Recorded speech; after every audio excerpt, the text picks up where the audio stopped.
కాంగ్రెస్ పార్టీకి ఇది ఒక పరీక్షా సమయం. జాగ్రత్తగా ఉండాల్సిన సందర్భం. 1947లో స్వతంత్రం మేమే తెచ్చాం అని కాంగ్రెస్ చెప్తే, 1857 సంవత్సరంలో సిపాయిల తిరుగుబాటు జరిగితే, ఆ రోజు నుంచి ప్రజల్లో వచ్చినటువంటి చైతన్యంతో ఖచ్చితంగా భారతదేశానికి స్వతంత్రం ఇవ్వాల్సిన పరిస్థితి వస్తే, ఆ పరిస్థితిని దారి మళ్లించడం కోసం 1885 సంవత్సరంలో కాంగ్రెస్ పార్టీని పెట్టి స్వతంత్రం ఇవ్వబోతున్నామని ప్రజల్ని నమ్మిస్తా, ఆలస్యం చేయడానికి సుదీర్ఘ ప్రయత్నం చేయడం కోసం పార్టీని పెట్టిందే బ్రిటిష్కి సంబంధించినటువంటి ఏవో హ్యూమ్ అన్నటువంటి విషయాన్ని నాలాంటి వాళ్ళని నమ్ముతాం. ఎందుకంటే 1857 సిపాయిలు తిరుగుబాటు తర్వాత పుట్టుకొచ్చినటువంటి 1885లో పుట్టుకొస్తే కాంగ్రెస్ స్వతంత్రం ఎప్పుడు వచ్చింది? 1947లో. అంటే ఇదొక 47 ఏళ్ళు, అదొక 15 ఏళ్ళు.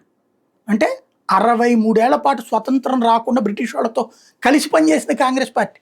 బ్రిటిష్ వాళ్ళ జీతాలు తీసుకుంది కాంగ్రెస్ పార్టీ. బ్రిటిష్ వాళ్ళ టైంలో పదవులు అనిపించింది కాంగ్రెస్ పార్టీ. ఇంకా దేశభక్తి ఏంటి? సుభాష్ చంద్రబోస్ని అప్పగిస్తామని రాసిచ్చినటువంటిది కాంగ్రెస్ పార్టీ. స్వతంత్రానికి సంబంధించిన దాంట్లో స్వతంత్రం అని చెప్పి పూర్తిగా ఇచ్చేసిన తర్వాత మన దేశంలో వాళ్ళ ఎమ్మెల్యేలు వాళ్ళ ఎంపీలు ఉండడం ఏంటి? ఆంగ్లో ఇండియన్స్ అంటే మనకు పరిపాలన రాకపోతే వాడు ఇక్కడ పెడుతున్నట్టు. అంటే సామంతరాజులు మనం ఒప్పుకుంది కాంగ్రెస్ పార్టీ. అర్జెంటుగా తన ప్రధానమంత్రులు అయిపోవడం కోసం, నాయకులు అయిపోవడం కోసం ఆ రోజున కాశ్మీర్ విడదీస్తుంటే ఒప్పుకున్నాం, పాకిస్తాన్ విడదీస్తుంటే ఒప్పుకున్నాం. కాబట్టి ఆ విషయాల్లో నాకు చాలా వ్యతిరేకత ఉంది. కానీ స్వతంత్రం వచ్చిన తర్వాత దేశాన్ని దారికి తీసుకొచ్చేటటువంటి ప్రయత్నంలో ఎదురైన అనేక సవాళ్ళని అధిగమిస్తూ ముందుకు వచ్చినటువంటి పార్టీగా, ఆ రోజున మరొక పార్టీ లేకపోవడం అన్నటువంటి కారణంగా ఆ టైంలో బాధ్యతగానే కాంగ్రెస్ పార్టీ చేసుకుందనుకుంటున్నాను నేను. ఇప్పుడు చాలా బాధ్యతగా ఉండాల్సిన సందర్భం. ఎస్పెషల్లీ యుద్ధం సందర్భంలో దేశానికి వ్యతిరేకంగా మాట్లాడడం కాకుండా దేశానికి అండగా మాట్లాడండి.